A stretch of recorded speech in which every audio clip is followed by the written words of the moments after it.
Isang nasugatan sa nangyaring bakbakan sa pagitan ng mga sundalo at rebeldeng grupo sa Abra. Wala namang nadamay na sibilyan sa nasabing insidente.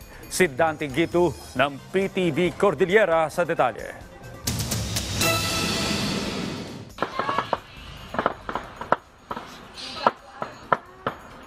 Balot ng takot na lumikas ang mga residente ng barangay Nagkanasan, Pilar Abra at Karatig Barangay sa Babalasiwan, Santa Maria, Ilocos Sur dahil sa sagupaan ng mga sundalo at rebeldeng grupong Komiteng Larangang Guerrilla North Abra.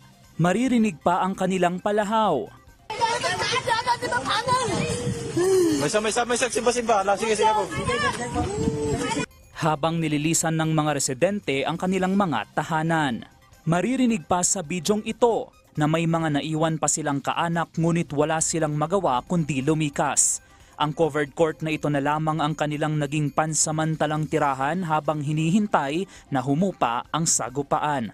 Bata, matanda, wala nang nagawa kundi dito nagpalipas ng gabi. Kinansela rin ang klase sa mga pribado at pampublikong paaralan sa elementarya at sekundarya sa Pilar Abra. Nagsasagawa pa rin ng aerial inspection ang militar upang matunto ng tinatayang 15 rebelde. Kahapon, nagsagawa ng aerial asset ang Philippine Army. Sunod-sunod na pambobomba ang makikita sa kuhang ito ng ilang residente.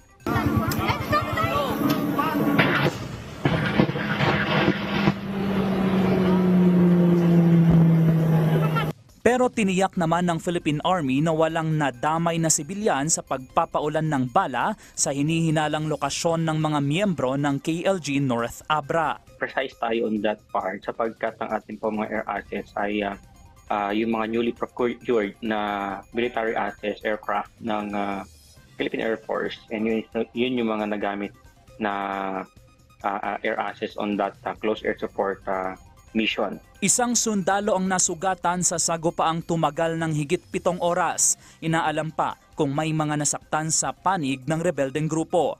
Gayunman, bukas pa rin ang militar na tanggapin ang mga rebeldeng magbabalik loob at magbigay ng atensyong medikal sa mga natamong sugat o pinsala sa engkwentro. Mas pinipili natin na sila nga ay magbalik loob, sumuko, ibabangko din ng armas kaysa doon sa tuloy-tuloy ating isinasagawang mga encounters na maaaring maging dahilan para isasawi nila at bangkay sila may uwi sa kanilang mga tahanan.